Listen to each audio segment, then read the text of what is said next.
Abu Bakar. Kenapa dikenal oleh orang Arab itu dengan nama Abu Bakar, tidak dikenal dengan nama Abu Quhafah?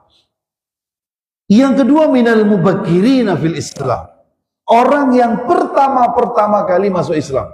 Abu Bakar, atau orang yang pertama-tama masuk Islam. Memang benar, pertama kali langsung Khadijah istri Rasulullah SAW, kemudian Abu Bakar, sahabat atau bestinya Rasulullah SAW, langsung masuk Islam.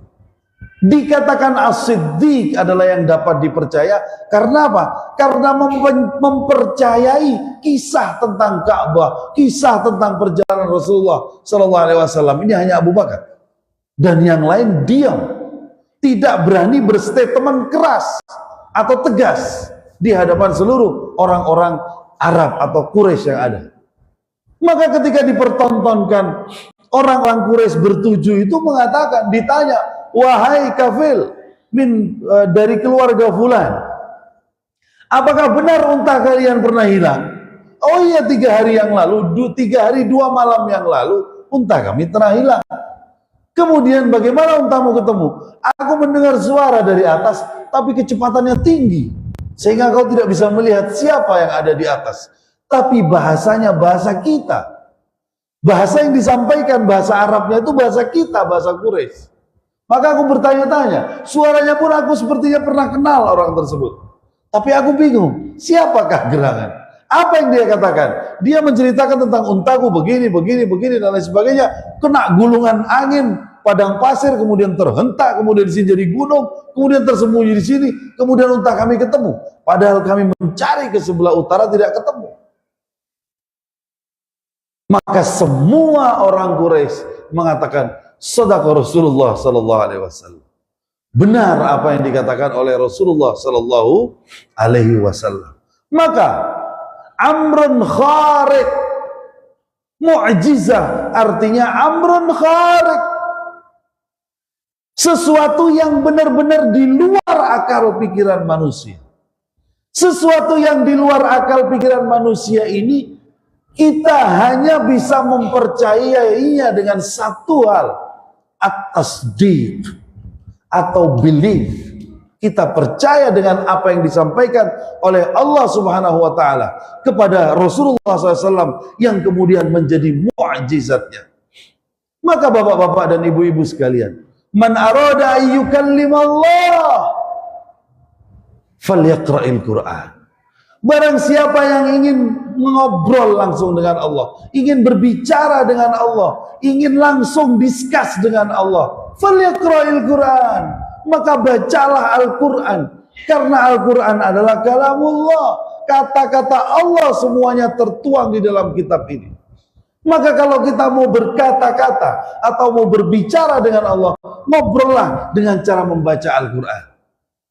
Maka yang kedua, barang siapa yang ingin langsung bertatap muka dengan Allah, falyusalli, maka hendaklah dia melaksanakan sholat.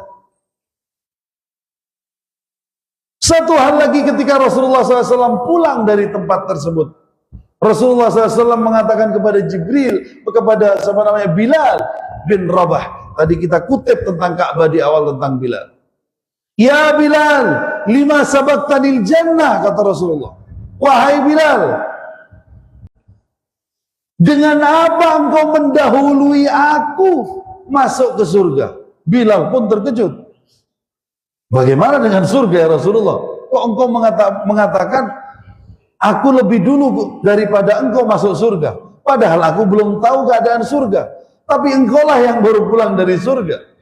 Ya wahai Bilal, aku ketika di atas tadi, setelah aku melihat Ka'bahnya malaikat, melihat tawafnya para malaikat, kemudian Jibril alaihissalam menunjukkanku tentang surga. Aku sudah percaya diri, Rasulullah pede besar, karena beliau akan masuk surga pertama kali. Aku sangka bahwasanya akulah orang yang akan masuk surga pertama kali. Sebagaimana yang disampaikan juga dalam kitab Sahih Bukhari. Faida ya Bilal, tapi ternyata wahai Bilal, saya melihat 2 sandal jelekmu itu di depan surga, lebih dulu daripada aku. Fa idza ra'aitu kha'aka fil jannah, fima makna seperti itu. Yang maknanya kurang lebih seperti itu. Ketika aku mau memasuki surga, wahai Bilal, ternyata aku melihat dua sandalmu itu lebih dulu daripada aku, dan engkaulah yang akan masuk surga pertama kali daripada aku, wahai Bilal. Dengan apa engkau bisa lebih dulu masuk surga daripada aku, wahai Bilal? Kemudian Bilal menjawab, ya Rasulullah, saya tidak punya amalan yang istiqomah daripada satu, saya menjaga wudhu, ya Rasulullah. Kemudian ya Rasulullah, setiap kali saya batal, kemudian saya wudhu. Setiap kali setelah saya selesai saya wudhu, saya langsung sholat di mana saja. Di rumah beliau batal wudhu, kemudian sholat. Karena rumahnya beliau itu ahlus suffah, atau termasuk orang-orang yang tinggal di dalam Masjid Nabawi, di pelataran belakang, bagian belakang Masjid Nabawi dengan pelepah kurma. Maka rumahnya di situ. Sehingga beliau ketika batal, beliau wudhu, kemudian sholat 2 rakaat di Masjid Nabawi. Kemudian batal lagi, dimanapun Bilal berada, batal wudhu, sholat 2 rakaat.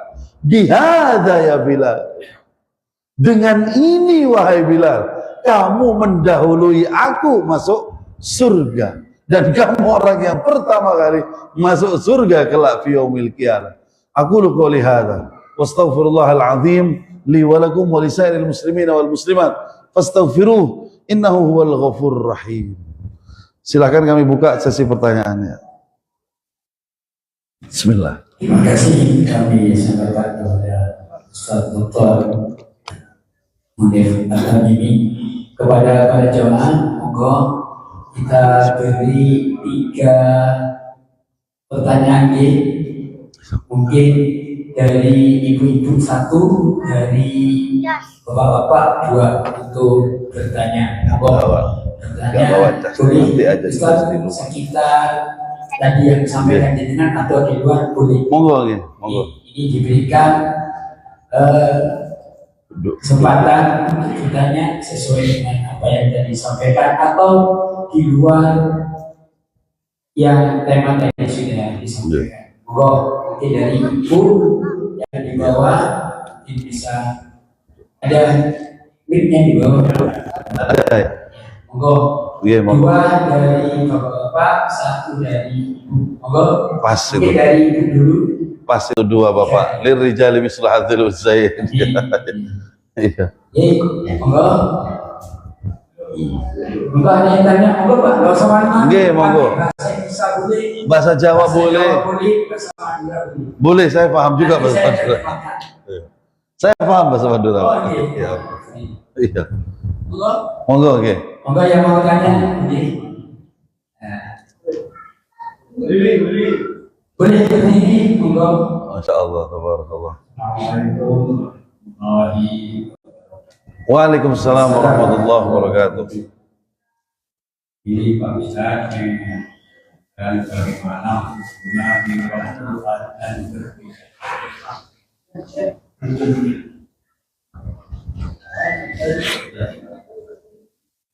Ini Pak Ustaz punya peraturan yang mau ngomong, hukumnya bagaimana? Baik, bagus sekali pertanyaan. Bagaimana hukumnya waktu adzan berbicara?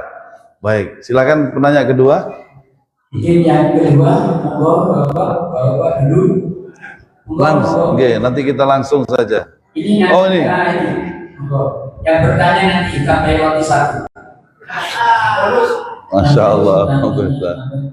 Yang menciptakan, yang membangun Ka'bah pertama itu terjadi. Baik. Ya. Sengaja saya sisakan itu. Ya. Sengaja saya sisakan itu. Ya. Bagus sekali. Dari ibu-ibu di bawah, monggo. Terima kasih. Ada ibu-ibu di bawah yang mau bertanya?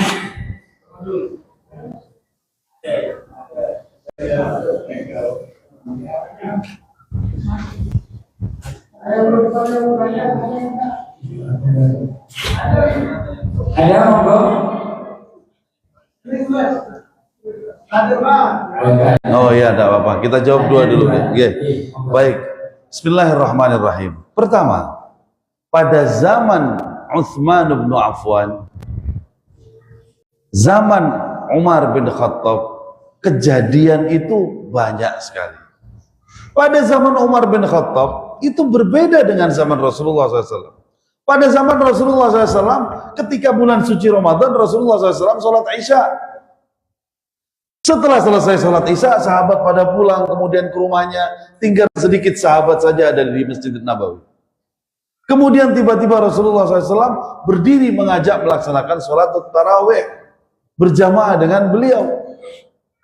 Dan sedikit sahabat itu mendengarkan, mengikuti dengan khidmat bacaan Rasulullah yang sangat indah hingga menjelang sahur. Dan mereka mengatakan gak kerasa sholat tarawih setelah Isya sampai mau sahur diimami Rasulullah kurang rasanya. Sehingga kejadian itu viral lagi di pasaran. Semalam Rasulullah ngimami, ya Allah, kami menangis sampai habis air mata kami. Saking merasakan halawatul iman. Kami merasakan manisnya menjadi orang mukmin di sholat tarawih berjamaah bersama Rasulullah SAW tadi malam. Wah, akhirnya pagi hari viral, siang hari viral, maghrib buka puasa, seluruh sahabat lari ke Masjid Nabawi supaya bisa ikut sholat Isya, kemudian sholat tarawih bersama Rasulullah. Ternyata setelah sholat tarawih, setelah sholat Isya, kemudian Rasulullah SAW berdoa, kemudian setelah doa Rasulullah pulang ke rumahnya. Besok lagi pulang ke rumahnya. Besok lagi pulang ke rumahnya. Dan tidak ada sholat tarawih bersama beliau. Yang ada pada zaman Rasulullah, yang mengimami adalah Rasulullah. Ketika Rasulullah meninggal, yang mengimami ya khalifah. Ketika Abu Bakar meninggal, yang mengimami Umar bin Khattab. Sampai Umar bin Khattab juga meninggal saat sholat. Ketika masa Utsman, yang mengimami juga Utsman. Sampai Utsman meninggal ketika mengaji. Pada masa Ali, juga yang mengimami adalah Ali bin Abi Thalib. Maka pemimpin itu adalah imam. Beliau-beliau yang bisa mengimami. Sampai Ali bin Abi Thalib juga dibunuh bikhanjar oleh Abdullah ibnu Muljam At-Tamimi. Namanya sama dengan saya, satu marga dari suku saya, kakek buyut saya. Mungkin agak mirip sedikit. Beliau orangnya hafizul Quran, qaimun bil lail, sahirun bin nahar. Orangnya malam itu tidak pernah berhenti sholat tahajud. Kalau pagi nggak pernah berhenti puasa. Bayangkan. Hanya karena hal sepele langsung menganggap Ali seperti ini, bunuh. Umar bin Khattab juga begitu. Ketika ada yang nggak cocok dengan Umar bin Khattab, maka langsung dibunuh. Ketika mengimami, ketika salat. Abu Lu'lu Al-Fairuzi Al-Majusi Abdul Mughirah bin Syu'bah, namanya aja panjang kayak kereta api. Apa nggak cocoknya sama Umar bin Khattab? Umar bin Khattab melihat ketika zamannya orang-orang setelah sholat Isya tidak lagi bisa tumakninah melaksanakan sholat tarawih bersama keluarganya satu persatu, sendiri-sendiri dengan tenang di rumahnya. Tapi orang-orang jalan di mana-mana, heboh sama mau lebaran. Maka setelah sholat Isya di bulan Ramadan, Umar bin Khattab mengatakan sholatut tarawih.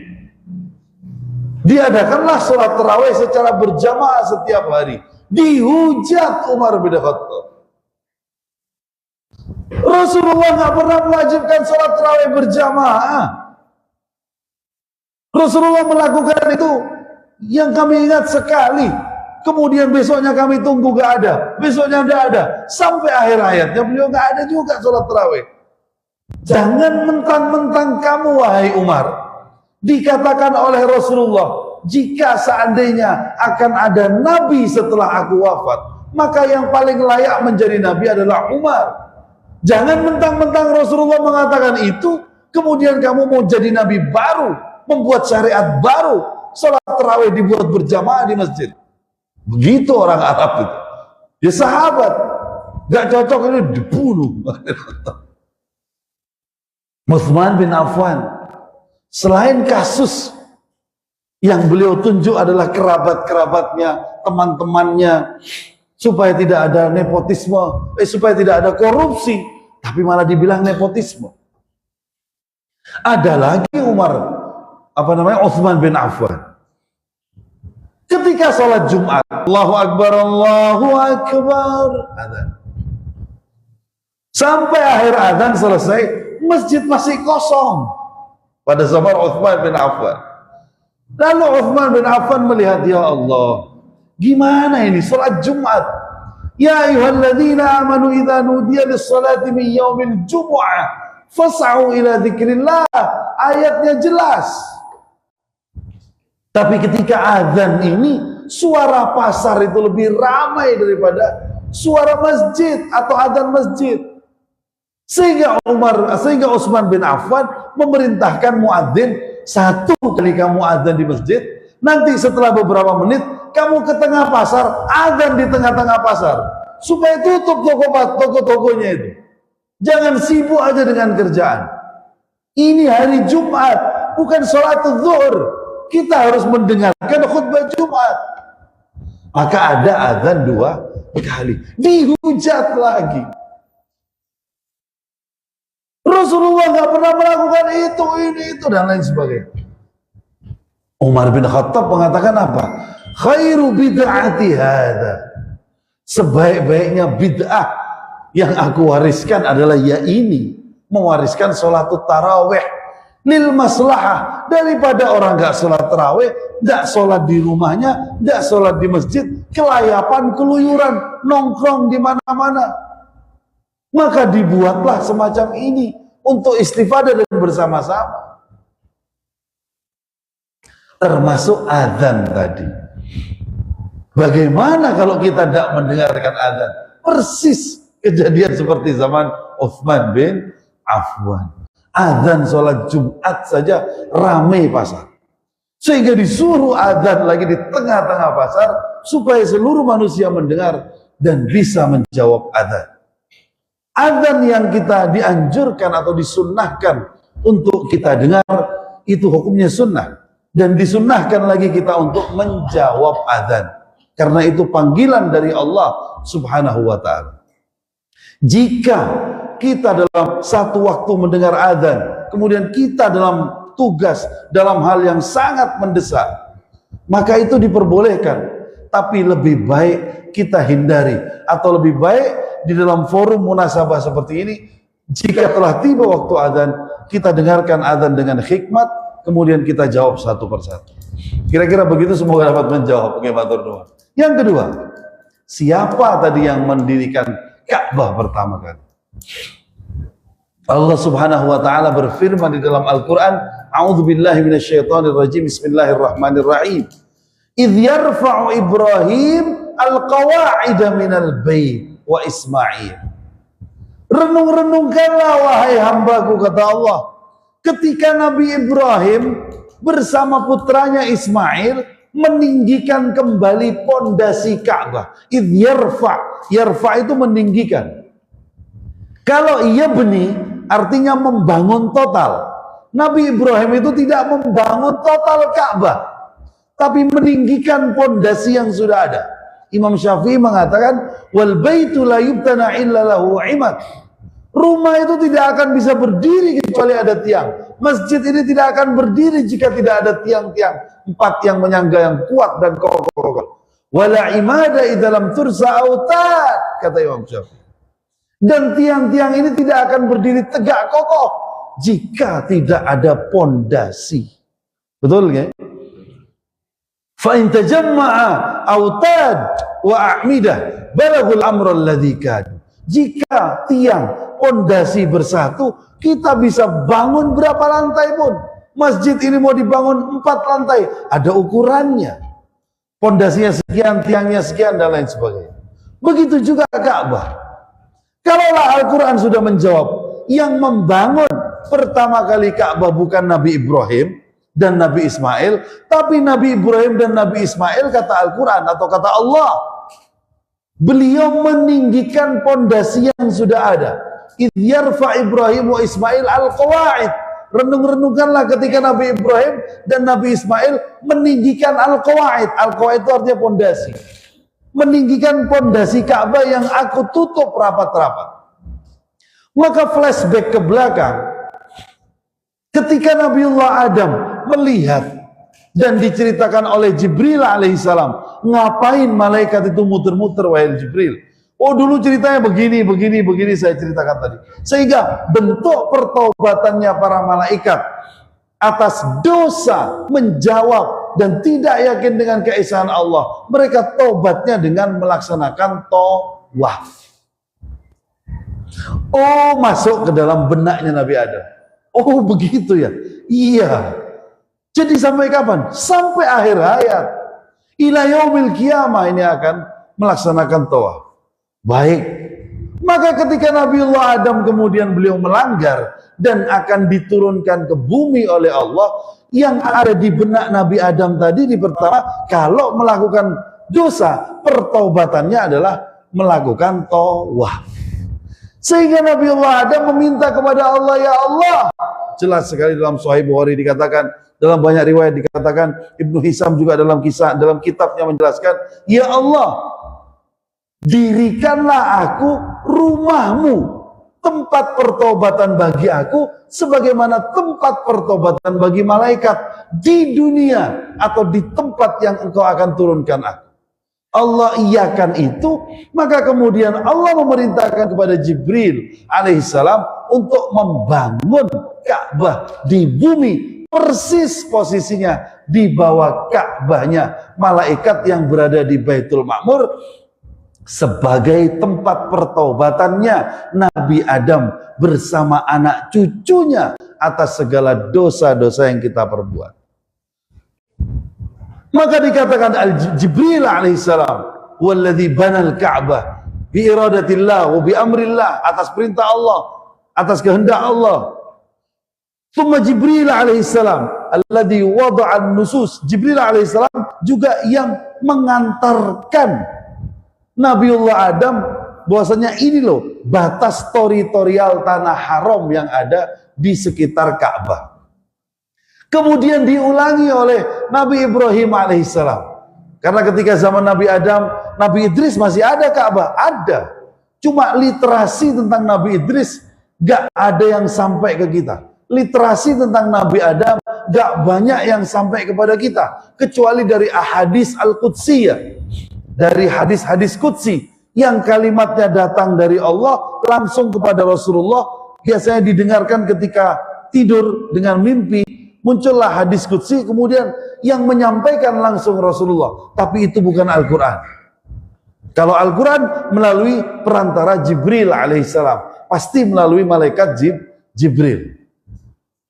Maka dari itu jelaslah yang mendirikan pertama kali atau yang membangun pertama kali Ka'bah di muka bumi adalah malaikat Jibril atas perintah Allah Subhanahu wa taala, dan yang meminta adalah Nabiullah Adam alaihissalam, sebagaimana beliau saat melihat malaikat bertaubat dengan tawaf, maka beliau ingin bertaubat juga bersama anak cucunya. Nah, tempat pertaubatan itu yaitu Ka'bah. Semoga dapat menjawab pertanyaannya. Aku lu qouli hadza wa astaghfirullahal azim li wa lakum wa lisairil muslimin wal muslimat fastaghfiru innahu wal ghafurur rahim. Oh, ada yang mau bertanya lagi?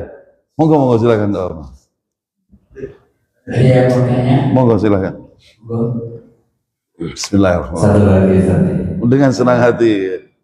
Tadi dijelaskan dari Ustaz bahwa ketika Allah mau menciptakan manusia di bumi, maka para malaikat itu seolah-olah mempertanyakan kepada Allah, kenapa kok masih diciptakan makhluk di bumi, padahal dulu makhluk sebelumnya ciptaannya berhubungan kayak gitu. Betul. Berarti ada makhluk sebelum manusia. Betul. Nah itu mohon ceritakan Makhluk apa gitu? Makhluk. Iya.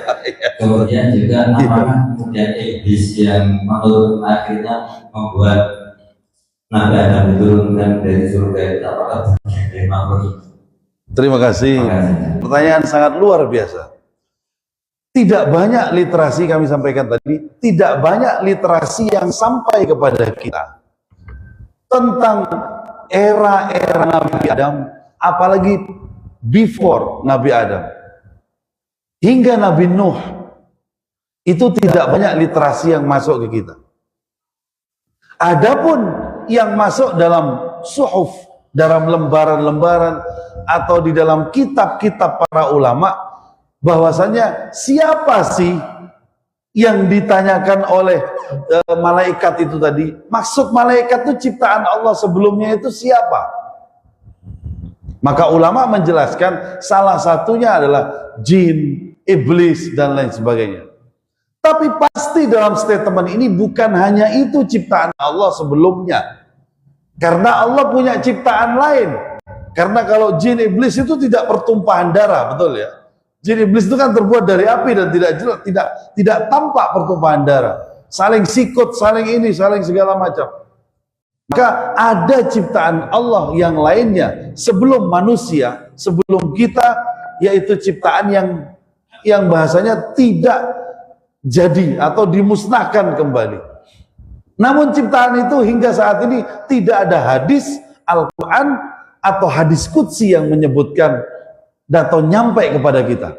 Bahkan Rasulullah SAW tidak pernah berani mempertanyakan itu pada Allah Subhanahu wa Ta'ala.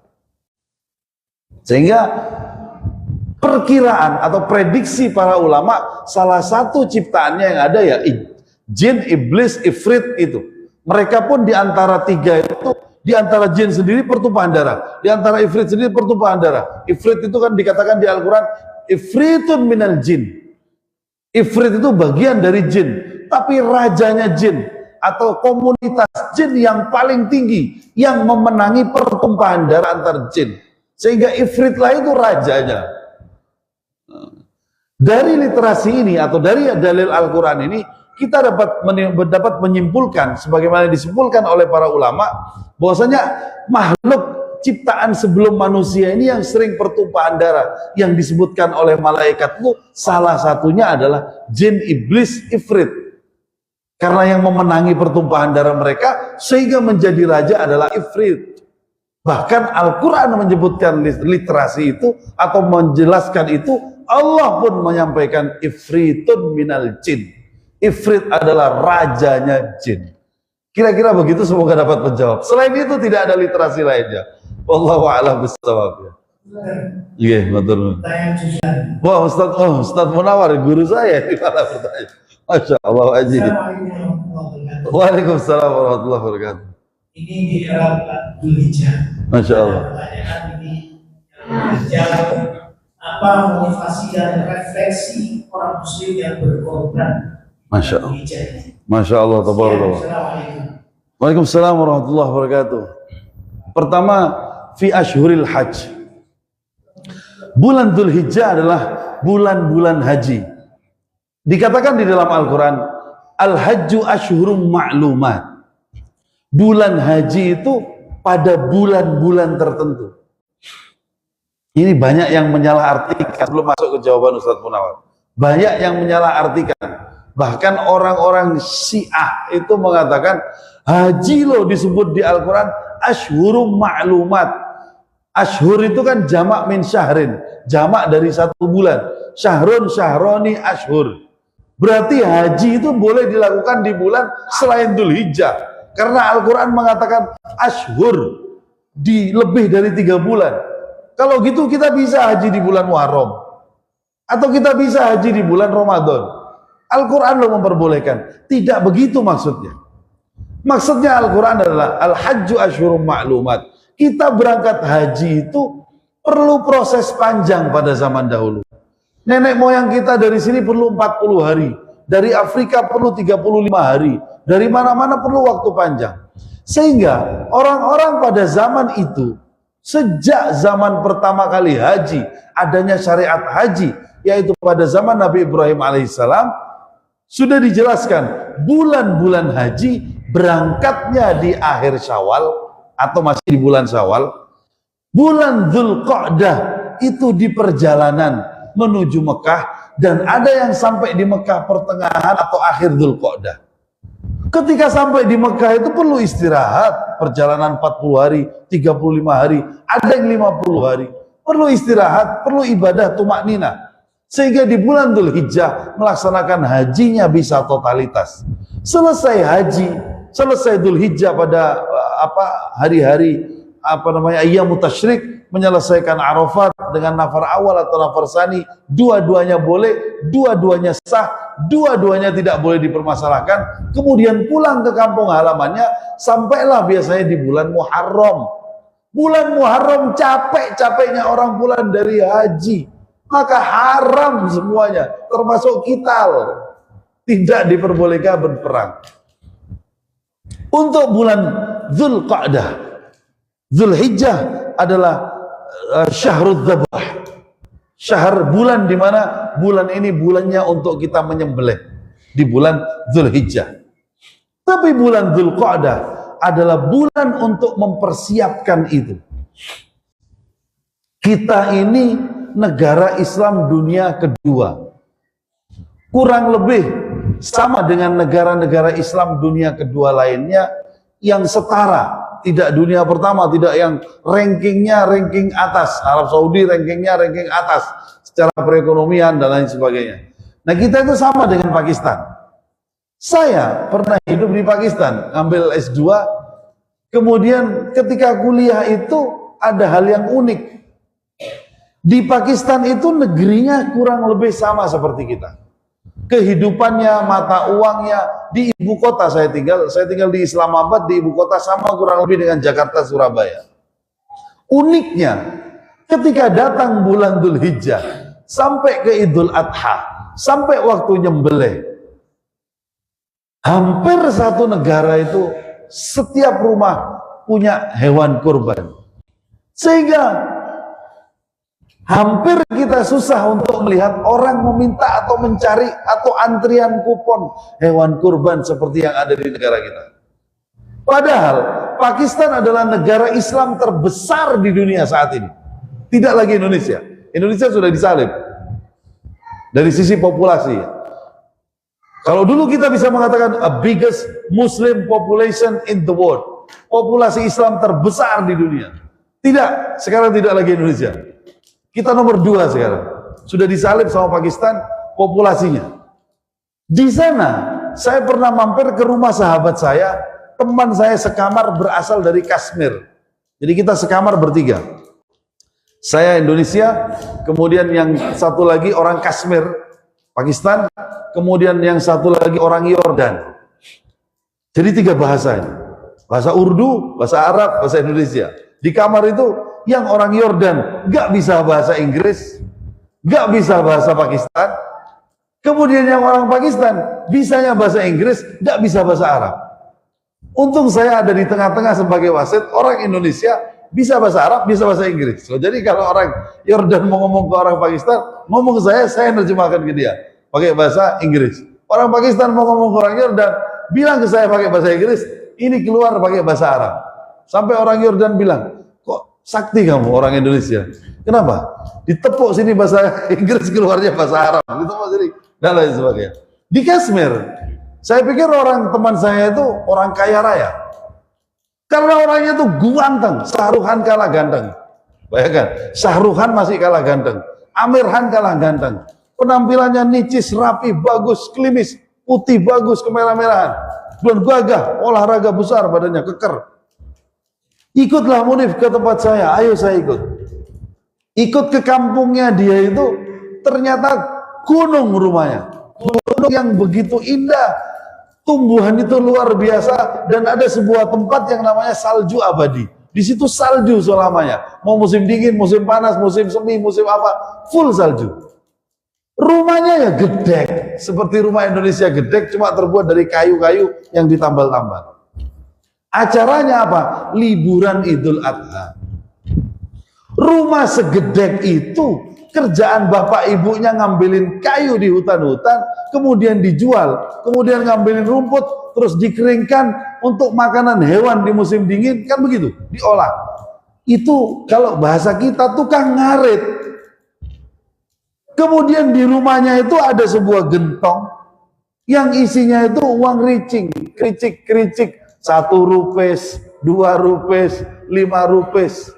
Isinya gentong itu dia buka setahun sekali hanya untuk melaksanakan zabah, yaitu menyembelih hewan kurban.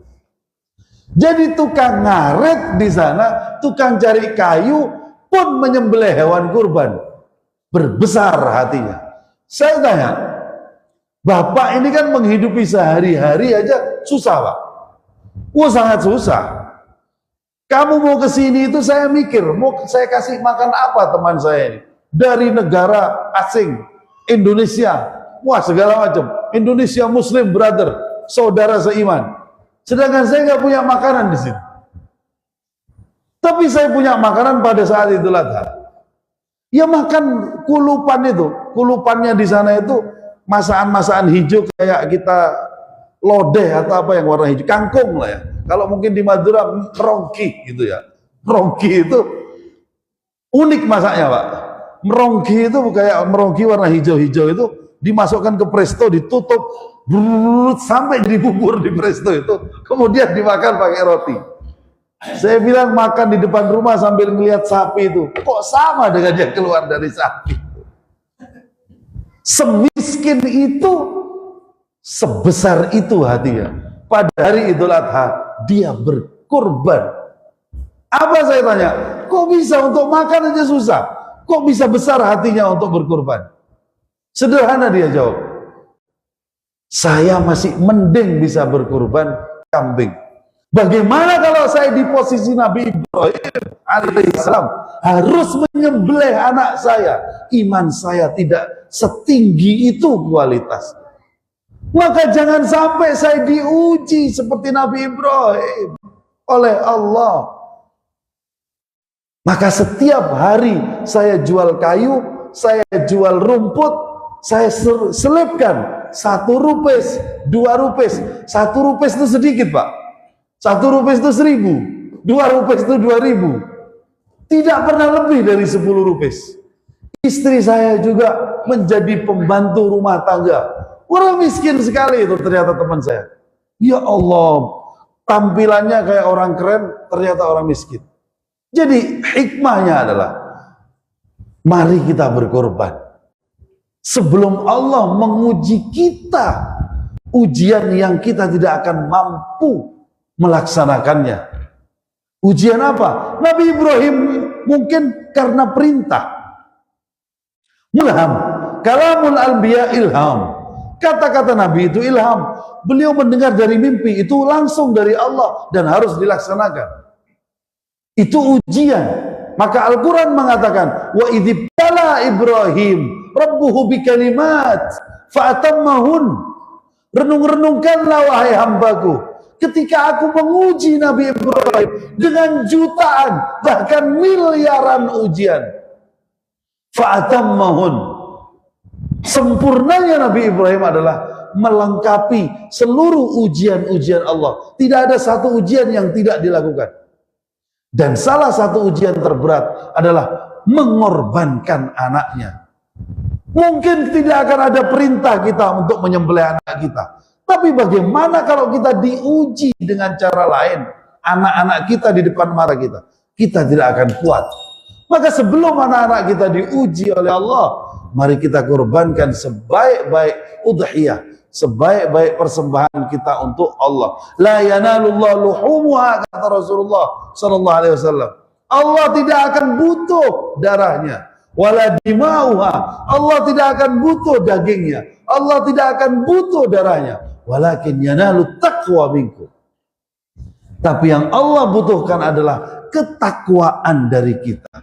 Walaupun 1 ekor domba kita niatkan untuk 1 keluarga kita, insya Allah jika dalam masjid ini 50 orang, maka insya Allah 50 kambing. Jika yang rezekinya bertambah, akan Allah sempurnakan 1 orang 1 sapi untuk keluarganya, dan lain sebagainya. Hikmah yang termakna lagi, semakin kita mensucikan diri kita dengan berkorban kepada Allah, dengan menyembelih seekor sapi, seekor kambing, jangan kaget, karena itu pengorbanan kita untuk anak-anak kita, generasi keturunan kita. Maka jika kita mengorbankan dengan tulus ikhlas, jangan kaget jika Allah kembalikan kepada kita dzurriyyatan thayyibah wa rabbun ghafur. Allah akan jadikan anak cucu kita anak cucu yang cerdas, anak cucu yang sukses, anak cucu yang sehat, anak cucu yang kaya akan harta, kaya akan sedekah. Amin Allahumma amin. Semoga dapat menjawab pertanyaannya Ustaz Munawar. Walafu minkum. Terima kasih Ustaz. Mudah-mudahan dengan iman tadi Masjid Allah semakin banyak yang Amin. korban. Amin amin amin ya rabbal alamin. Mudah-mudahan apa yang telah sampaikan oleh Ustaz Alhamdulillah. tadi mudah-mudahan bisa Amin. kita laksanakan dan kita amalkan. Demikian Amin ya rabbal alamin. untuk menutup acara ini menjadi mohon